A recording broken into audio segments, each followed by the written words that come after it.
하나님의 크신 은혜가 풍성하신 진리의 말씀이 오늘 이 아침에 사모하며 주의 성산에 오른 저와 여러분들에게 풍성하게 임할 수 있기를 주님의 이름으로 간절히 축원합니다. 우리 옆 사람에게 이렇게 한번 인사합시다. 기도하면 더 잘 됩니다. 할렐루야. 기도하면 더 잘 됩니다. 다니엘 기도회가 시작되고 한 며칠의 시간들을 통하여서 하나님이 큰 은혜를 주시는데 정말 말도 못하는 은혜를 하나님께서 부어주신다. 그런 마음이 가슴에 확 와닿더라고요. 이유가 뭐냐 궁금하시지요? 첫날 기도회를 마치고 오늘 그날 좀 열심히 기도해야 되겠다 생각해서 새벽 2시까지 기도하고 이제 집에 가서 잠시 눈을 붙이고 나와야 되겠다. 집에 가려고 하는데 차가 시동이 안 걸려. 멀쩡하던 차가 시동이 안 걸려. 아무런 증상이 없었는데 배터리가 완전히 고장이 났어요. 그래서 잠자고 있는 아내를 불러서 차를 점프해서 집에 가서 탁 고쳤어요. 배터리를 바꾸니까 되더라고요. 또 어젯밤에 열심히 기도하고 있는데 갑자기 컴퓨터 모니터가 고장이 나는 거예요. 우리 방송을 하는 모니터예요. 제 마음속에 와 이제 수명이 다 됐구나 이런 마음보다 어떤 마음이 드느냐니까 악한 영이 또 예배를 딱 바로 앞두고 목회자의 마음을 근심하게 만들려고 그러는갑다. 그런데 그 마음이 드니까 더 기쁜 거예요. 얼마나 다급했으면 악한 영이 이런 일을 할까. 기도하고 집에 가니 마음이 편하더라고요. 오늘 방송 우리 동욱 선생님이 참 잘 띄우네요. 아마 한쪽 모니터 지금 안 될 텐데도 또 이렇게 예배에 집중해서 예배할 수 있도록 돕는 손길이 있다. 얼마나 감사한지. 그래서 근본 다니엘 기도회를 통하여서 하나님의 주시는 은혜가 우리 교회에 그리고 저와 여러분들이 우리 가정에 더욱더 풍성하고 믿음의 간증거리들이 생기고 정말 믿음의 신비를 맛보는 그런 시간이 될 것이다. 저는 그렇게 확신이 들더라고요. 말씀을 준비하면서 오늘 기도원의 말씀을 전하려고 하면서 말씀을 전하는데 오늘 마지막 말씀의 포인트가 은혜 받은 이후에 어떻게 해야 되는 거냐. 그래서 이 말씀을 딱 준비하면서 제 마음속에 그렇구나. 이번 다니엘 기도회를 통하여서 또 우리 임직을 통하여서 원래 하나님이 은혜 주실 텐데 아멘이십니까? 은혜 받은 이후에 우리가 잘해야 되겠다. 그런 포커스로 여러분 이 말씀을 대하시고 이미 은혜 받은 자가 누리는 그런 기쁨이 말씀 듣는 가운데 아멘으로 화답될 수 있기를 고백될 수 있기를 주님의 이름으로 간절히 축복합니다. 오늘 본문 말씀 이제 8장 22절 말씀부터 우리가 쭉 말씀을 우리가 읽었는데요. 사실 말씀은 6장부터 강론을 하려고 합니다. 6장부터 말씀을 보실 수 있는 분들은 따라서 말씀 오시고요. 또 말씀을 함께 보기 힘든 분은 길을 쫑긋 세워서 말씀을 들어도 충분히 이해가 됩니다. 6장 1절로 넘어갑니다. 이스라엘 자손이 또 여호와의 목전에 악을 행하였으므로 여호와께서 7년 동안 그들을 미디안 손에 넘겨주시니 했습니다. 이스라엘 백성들이 7년 동안 미디안에게 고통을 당하고 있더라. 이렇게 말씀이 시작하는 거예요. 여러분 7년 말이 7년이지 7년이라는 시간은요 얼마나 긴지 몰라요. 여러분 누가 나를 7일 동안 괴롭혀봐요. 몸소리 나는 거예요. 그런데 7년이나 긴 세월 동안 나를 괴롭히는 존재가 있는데 누구냐? 미디안이라고 이야기합니다. 여러분 미디안이 성경에서 말하는 이 미디안의 정체가 무엇이냐? 여러분 미디안은요 어떤 사람들이냐면요 이곳저곳 몰려다니면서 상인들 즉 무역을 하는 사람들이었다라고 이야기합니다. 그래서 무역을 하는 사람들이 보니까 자기들이 옮겨 다니면서 또 도적대들 이런 것들부터 지켜야 되잖아요. 그래서 이들은 무역의 상품들을 가지고 가면서도 늘 훈련되어 있습니다. 무엇을? 무기를 가지고 오기만 오면 사오려고 하는. 그래서 물건을 사고 팔 때는 상인들이지만 무기를 드는 순간 이들은 군대로 바뀌는 사람들이에요. 이런 미디안이 오늘 이스라엘을 7년 동안 괴롭혔다는 거예요. 여러분, 이스라엘을 지배하면서 괴롭히는 사람이 얼마나 잔인하게 괴롭혔는지 오늘 성경은 6장에 분명하게 이야기합니다. 2절 말씀에 보면 이스라엘 백성들이 산에 올라갔어요. 산성을 만들고 웅덩이를 파고, 여러분 그렇게 오늘 이들을 피해서 저 산 동굴 깊숙이 산성도 만들고요. 그렇게 하자면 안 될 정도로 이스라엘 백성들을 괴롭혔다. 3절 말씀 보세요. 이스라엘이 파종할 때면 미디안과 아말렉과 동방 사람들이 치러 올라왔다 했습니다.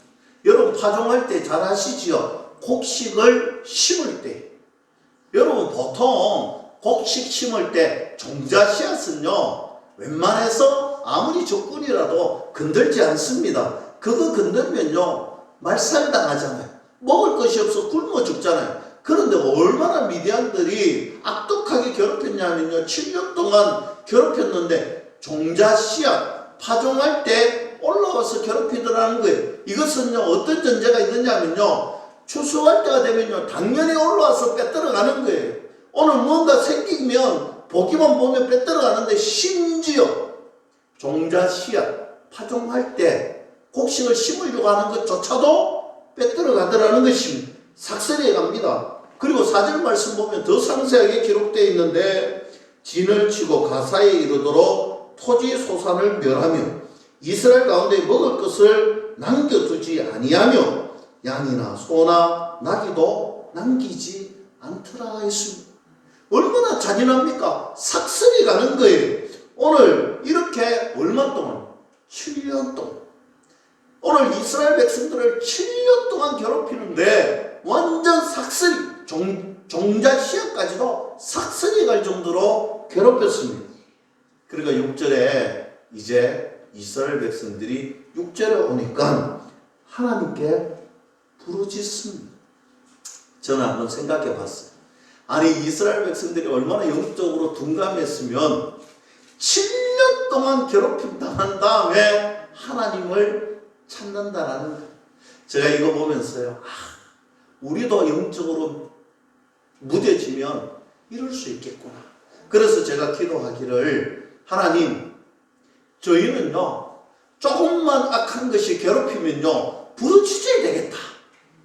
아멘이십니까? 그래서 제가 어제 컴퓨터가 다 모니터가 나가는데 더 기도가 되더라고요.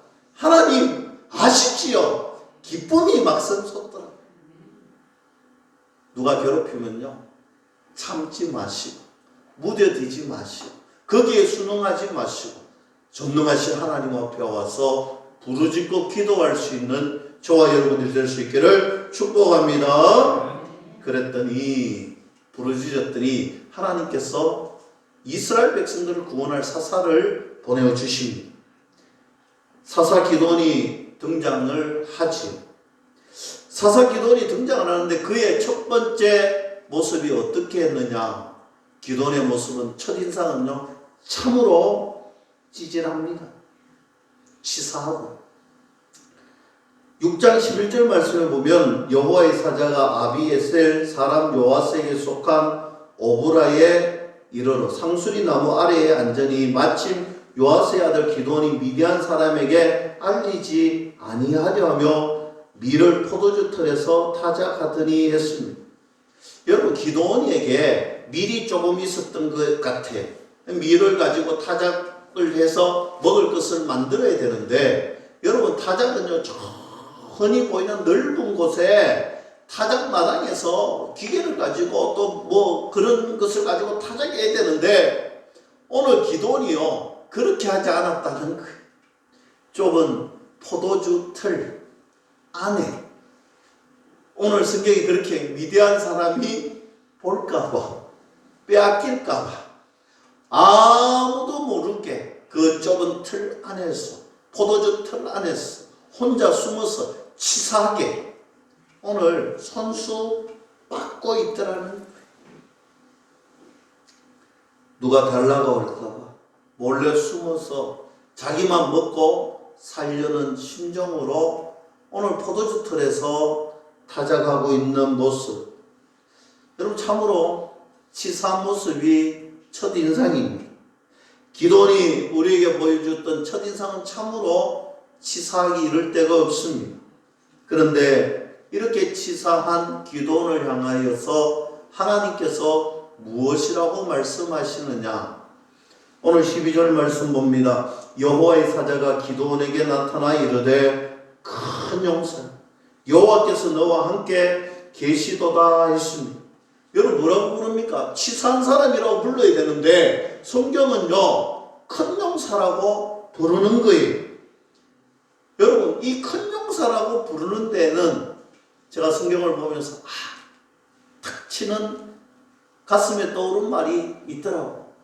야, 하나님께서 큰 용사라고 부르는 것, 이것은요 저와 여러분들이 큰 용사다 와서 큰 용사로 부르는 것이 아니라는 사실이잖아요. 그래서 우리에게도 희망이 생기잖아요. 우리도 어쩌면 기도원처럼 치사할 수도 있고 연약하고 우리의 정말 인간적인 그런 모습을 보여줄 수 있는데 우리도 큰 용사로 불려질 수 있다라는 생각이 들더라고요. 그럼 왜 기도원을 큰 용사로 불렀을까?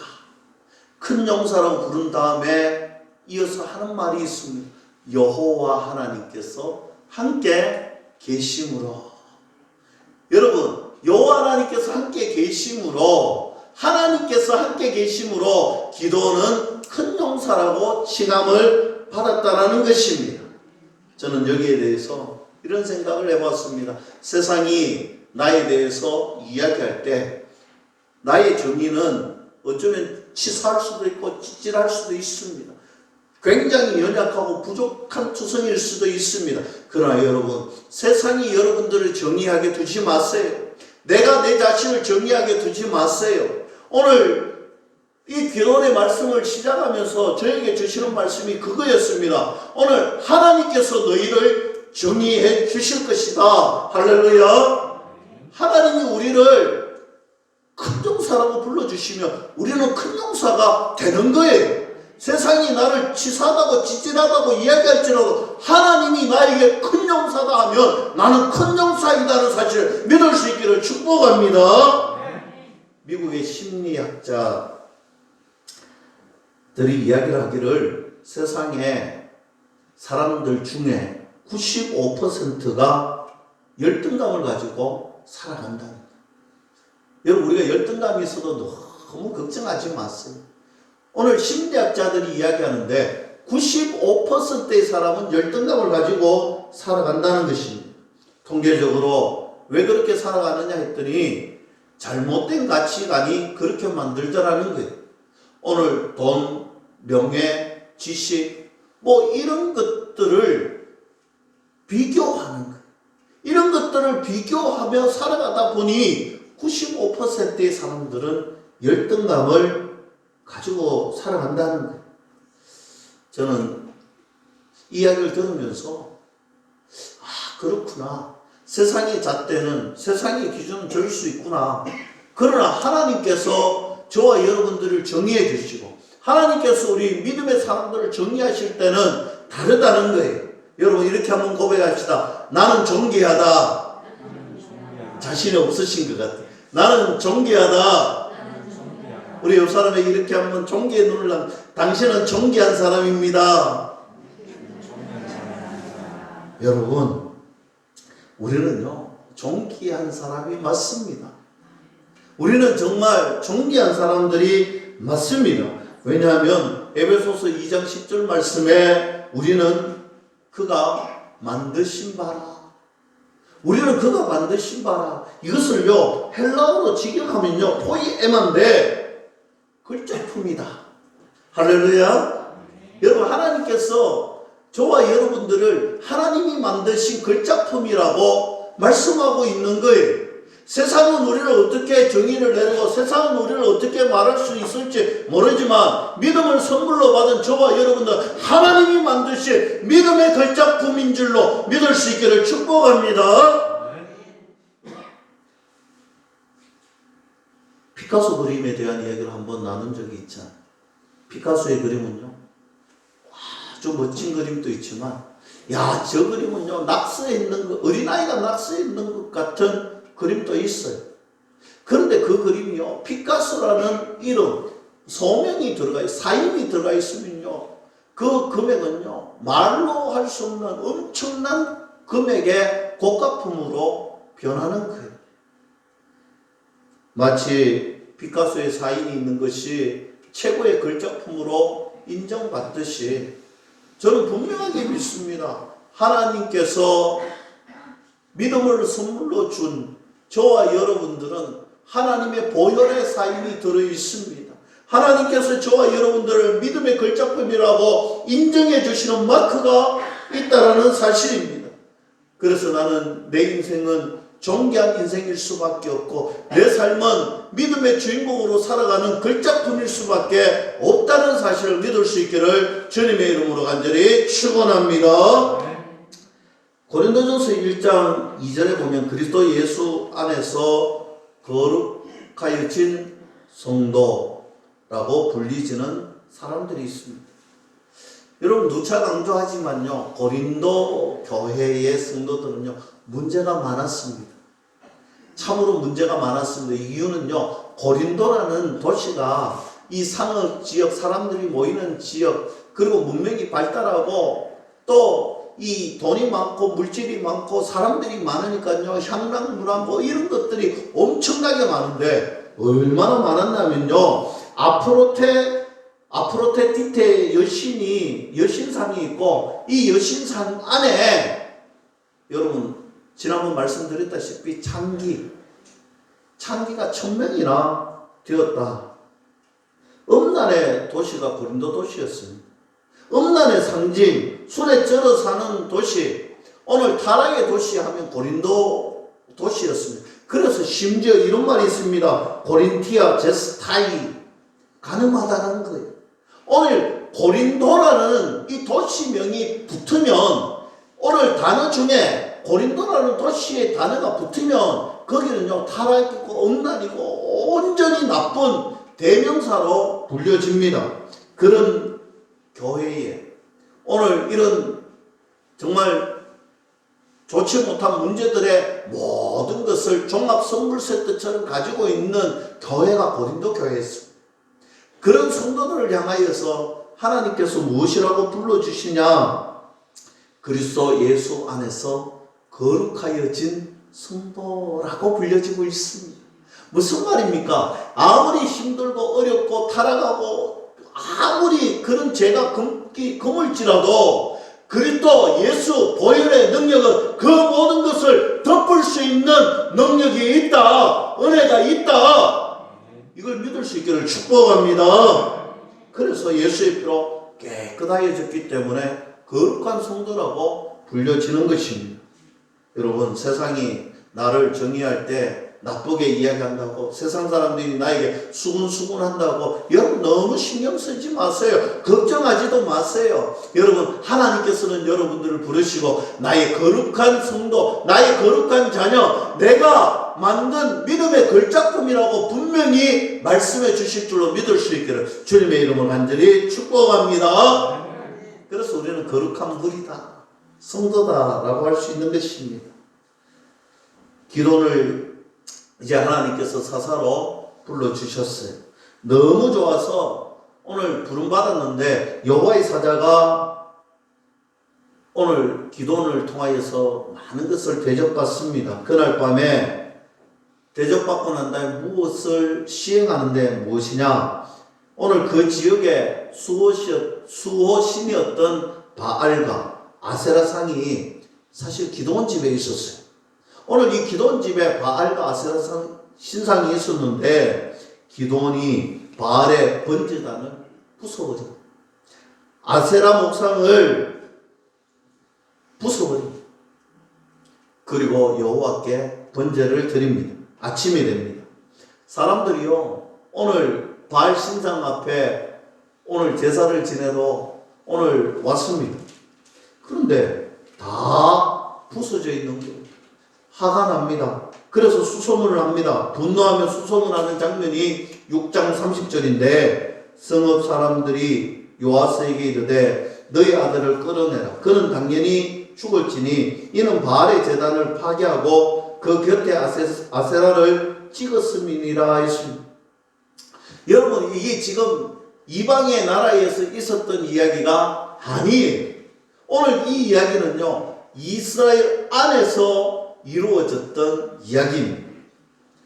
지금 이스라엘 백성들이 사는 곳에 이방신인 바알과 아세라 신상이 있는 거예요. 그들을 경배하러 오는 거예요. 오늘 이스라엘 백성들이 그곳에 찾아와서 경배하는 게 얼마나 타락하고 악한 문화로 되어 있는지 알잖아요. 오늘 심지어 이 바알과 아세라 상을 부수고 해파되었다고 사람들이 분노하고 또 오늘 기도원을 죽여야 된다라고 오늘 분내하고 있는 모습을 보게 됩니다.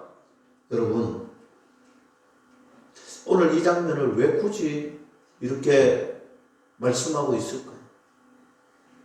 오늘 이스라엘 백성들이 하나님과의 철저한 단절이 되었다는 사실을 말씀하고 있는 거예요.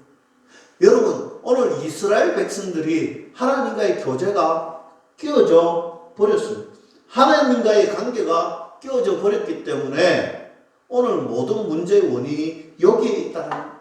이스라엘 백성들이요, 타락하고 문제가 생기고 어려움이 생기면요, 그 원인이 어디에 있느냐면 하나님과의 관계가 깨어졌기 때문이라는 사실입니다. 사랑하는 성도 여러분, 저와 여러분들에게 어떤 어려움을 만나고 문제를 만나고 힘들고 어려운 일을 만날 때 가장 먼저 생각해야 되는 것이 있다면 그것은 하나님과 나와의 관계가 지금 어떤가? 지금 하나님과의 나와의 관계가 어떤가? 그것을 먼저 판단하고 그것을 먼저 깊이 묵상했으면 좋겠다. 왜냐하면 성경을 살펴보면요, 하나님과의 관계가 틀어졌을 때, 하나님과의 관계가 끊어졌을 때 우리 인생의 문제를 만나고 우리의 인생의 어려움을 만나게 되더라는 것입니다. 이스라엘 백성들이 여리고성을 무너뜨렸죠. 여리고성을 무너뜨리고 난 이후에 아이성을 보니까 저곳에는 뭐 숫자 한 2,000명, 3,000명만 가면 쉽게 정복할 수 있는 곳인 것 같아요. 그래서 군사 3,000명을 보냅니다. 결과는 대패합니다. 여호수아가 충격을 받았어요. 오늘 이스라엘 백성들이 충격을 받았어요. 오늘 여리고성을 무너뜨렸던 그들이 오늘 저 보잘것없는 아이성 앞에서 대패를 했던 것입니다. 그래서 하나님 앞에 여호수아가 충격을 받고 묻습니다. 하나님, 왜 이런 문제를 만나게 됩니까? 제가 볼 때에는 분명히 우리가 이겨야 되는데 저 아이성은 아무것도 아닌데 왜 져야 되고 우리 이스라엘 군인들이 죽어야 됩니까? 그때 하나님의 답변은 너희들이 범죄를 했기 때문이다. 하나님과의 언약을 어겼기 때문이다. 그래서 하나님의 언약은 여리고성을 무너뜨리고 아무것도 취하지 말라고 했던 것입니다. 오늘 제비를 뽑으니 아간이라는 사람이 뽑혔지요. 이 아간이라는 사람을 딱 찾아보니 하지 말라고 했던 은도 나오고 금덩어리도 나오고 신할산 외투도 나오고 살펴보니 문제의 원인이 어디 있었느냐고 딱 살펴보니 바로 하나님과의 관계가 단절이 되고 하나님의 말씀을 어기고 오늘 내 마음, 내 생각대로 살았더니 문제가 생겼더라는 것입니다. 오늘 전쟁에서 전술의 문제도 전략의 문제도 사람의 문제도 아니었습니다. 오늘 하나님과의 관계가 그들을 패하게 만들었던 것입니다. 사랑하는 성도 여러분, 여러분 인생에 어떤 어려운 문제를 만나거든 하나님과의 관계가 어떤가 먼저 점검해 볼 수 있기를 주님의 이름으로 간절히 축원합니다. 많은 사람들이 이런 말 합니다. 하나님, 제가요, 제 삶에요, 이것만 해결되면 내가 하나님 기똥차게 믿는 모습 보여드릴게요. 여러분, 착각하지 마세요. 하나님 먼저 그의 나라와 그의 의를 구하라. 그리하면 이 모든 것을 너희에게 더하여 주시겠다고 약속하셨던 주님이에요. 여러분, 선후가 분명합니다. 내가 잘되고 나면 하나님을 믿는다는 것이 아니고요, 하나님을 올바르게 믿고 하나님을 올바르게 섬기고 주의 영광을 위해서 살면 하나님이 저와 여러분들을 형통케 하시는 은혜가 있다, 믿을 수 있기를 축복합니다. 이제 기도는 바알과 아세라상을 박살내고 난 다음에 이제 미디안과 전투를 하려고 합니다. 조금 전까지만 해도 결기 있게 이 신상들을 무너뜨렸어요. 우상을 무너뜨렸어요. 그런데 사람은 연약하다는 것을 분명하게 보여줍니다. 얼마나 연약한지. 여러분, 우리는요, 강하지 않습니다. 연약합니다. 단 하나님께서 강하시기 때문에 우리가 강해질 수가 있다, 믿을 수 있기를 축복합니다. 하나님이 강하시기 때문에 우리가 강해질 수 있는 거예요. 우리는 연약합니다. 그랬더니 오늘 기도원이 하나님 앞에 이렇게 이야기합니다. 하나님, 양털 테스트를 한번 해봐야 되는데, 하나님, 만약에 양털이 이슬이 가득히 있고 타작마당이 바짝 말라 있으면 하나님이 지금 표징을 주신 걸로 생각하고 내가 할 테니 하나님 표징 한번 주세요. 뭐냐? 하나님께서 표징을 주시는 거예요. 그런데 이 표징이 말도 안 되는 거예요. 왜 말이 안 되느냐면 이스라엘은요, 이 이슬이 1년 중에 3분의 2가 내리는데, 이슬이 내렸다면요, 그냥 이슬이 우리가 흔히 아는 뭐 살짝 이게 아니라 비가 온 것처럼 hon근하게 젖어버려요. 그런데 오늘 뭐라고 이야기합니까? 양털에 이슬이 있고 타작마당에는 마른, 여러분, 이 있을 수 없는 일이잖아요. 근데 하나님께서 표징을 응답해 주시는 거예요. 그러면 나가서 싸워야 되잖아요. 그런데 이 기도원이 또 의심을 합니다. 하나님 앞에 나와서 이야기합니다. 하나님, 하는 의심 마시고요, 한 번만 더 제가 표징을 봤으면 좋겠는데, 이번에는 타작마당에는 이슬이 있고 양털은 바짝 말라 있으면 하나님의 뜻인 줄 믿겠습니다. 이 말도 안 되는 일을 또 이야기하는 거예요. 그런데 하나님께서 들어주시는 거예요. 그래서 군대를 모집하고 이제 싸우려고 가려고 합니다. 군대가 32,000명이 모였습니다. 조금 부족한 듯 하지만 32,000명이면 한번 싸워보겠다 싶어서 가려고 하는데 하나님께서 너무 많다는 거예요. 그리고 좀 머뭇머뭇하고 그런 사람들은 돌려보내라는 거예요. 그래서 기도원이 두렵고 떨리는 사람 손을 들어보라 했더니 22,000명이 손을 돌려보냈습니다. 이제 10,000명이 남았는데 좀 부족하지만 그래도 어떡하겠습니까? 이 10,000명을 데리고 싸우려고 하는데 하나님이 또 많다는 거예요. 하나님이 많다. 그러면서 저 하루샘에 내려가서 오늘 경계를 하면서 홀짝홀짝 마시는 사람은 전투에 참여하고, 경계 없이 그냥 벌컥벌컥 마시는 사람은 돌려보내라는 거예요. 그런데 여러분, 돌려보내고 나니 숫자가 300명만 남는 거예요. 다 돌려보내고 오늘 전투에 참가할 인원이 300명만 남는 거예요.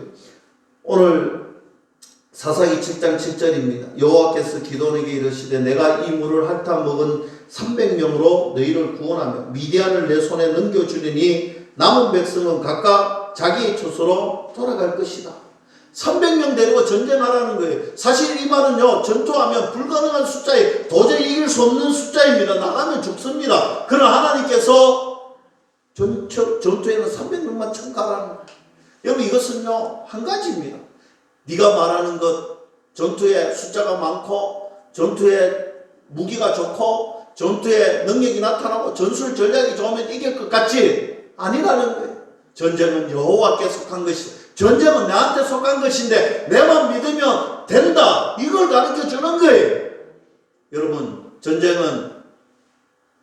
전투는 여호와 하나님께 속하여 주신 것인 줄 믿을 수 있기를 축복합니다. 그래서 하나님만 믿고 하나님만 의지하고 하나님만 바라보고 전투에 참여하라는 거예요. 그리고 무기를 주시는데 이 300명쯤 되면요, 무기를 저 북한이 오매불망하는 핵폭탄 정도는 주셔야 전투에 이길 텐데, 그런데 그런 강력한 무기를 주시지 않는 거예요. 무엇을 주느냐? 7장 16절에 300명을 세대로 나누어 각 손에 나팔과 빈 항아리를 들리고 항아리 안에는 횃불을 감추게 했습니다. 여러분, 전쟁은 하나님께 속한 것인즉 하나님만 믿고 하나님 함께 하시면 이긴다. 그것을 확실하게 보여주는 장면이 아니겠어요? 여러분, 전투에 나가는데 빈 항아리를 들고 횃불을 들고 여러분 도무지 말도 안 되는 방법을 이야기하시는데, 좀 전에 뭐라고 했습니까? 하나님만 믿고 하나님만 의지하고 하나님만 붙들면 된다고 했었는데, 오늘 하나님이 함께 하시면 승리한다는 것을 확실하게 보여주는 장면이잖아요. 수에 많고 적음의 문제가 아닙니다.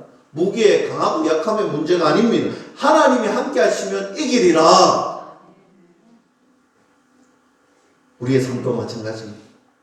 우리가 우리의 삶을 사는데요, 얼마나 경험이 많고 얼마나 지식이 많고 얼마나 네트워크가 잘 되어 있느냐, 얼마나 뺏기 많고 사람이 많으냐, 아는 사람이 많으냐, 얼마나 좋은 것을 가지고 있느냐, 이것의 문제가 아닙니다. 여러분, 우리의 삶에도 마찬가지입니다. 우리가 하나님을 얼마나 믿고 따르고 의지하고 하나님 말씀 붙들고 하나님이 함께 하시는 삶을 사느냐가 중요한 거예요. 요셉의 삶에 하나님이 함께 하시니, 여러분 보디발의 가정이 형통했던 것처럼 저는 우리 믿음의 식구들 가정마다 하나님이 함께 하시고 형통의 복을 누릴 수 있기를 주님의 이름으로 간절히 축원합니다. 여러분, 6.25 참전 때 사실 저 밀양 이 부산에 다 고지를 점하고 사실 그때 미군이 떠나려고 했잖아요. 더 이상 희망이 보이지 않고 전쟁에서 이길 수가 없을 것 같았어요. 그런데 그때 단 한 사람만은 싸워서 이겨야 되겠다는 생각을 가졌습니다. 그가 누구냐면 메가드 장군.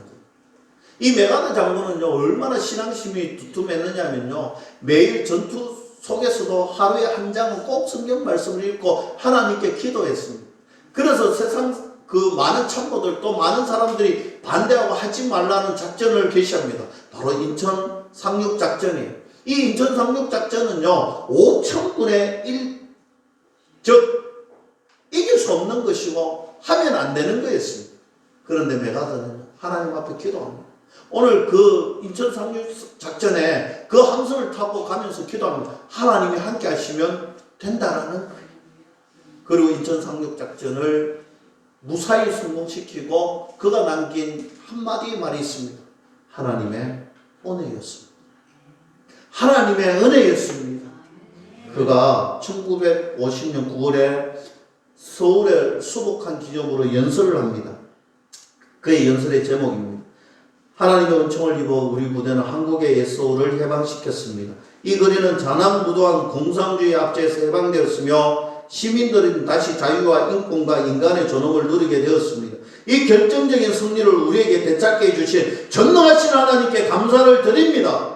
우리 다같이 이런 하나님을 위해 나와 함께 주기도문을 함께 외우도록 합시다.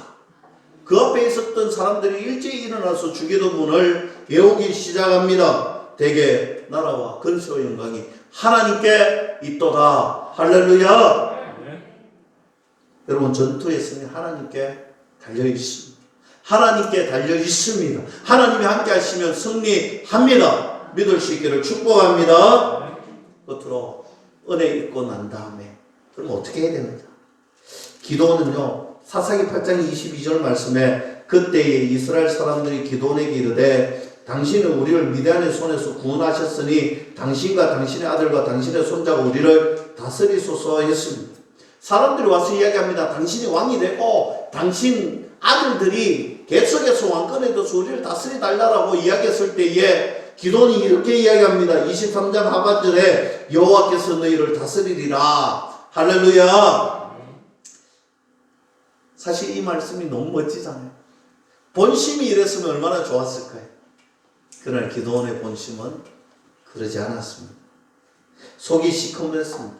24절 말씀 봅니다. 기도원이 또 그들에게 이르되 내가 너에게 요청할 일이 있으니 너는 각기 탈취한 귀고리 내게 줄지니라 하였으니 이는 그들이 이스라엘 사람들이므로 금귀고리가 있었으니 금귀고리를 달라고 했습니다. 26절에 기도원이 요청한 금귀고리의 무게가 금 1700세겔이라고 했습니다.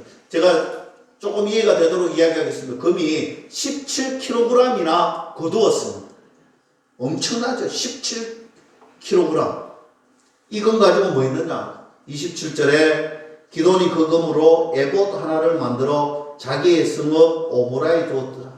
여기 에봇이 무엇입니까? 제사장의 의복이죠. 제사장의 의복을 금으로 만들어서 자기 집에 성읍에 두는 거예요. 이건 무엇이 연상됩니까? 6장에 제가 이야기했잖아요. 기도원 집에 뭐가 있었다고요? 바알과 아세라 신이 있는데 이 바알과 아세라 신에게 사람들이 와서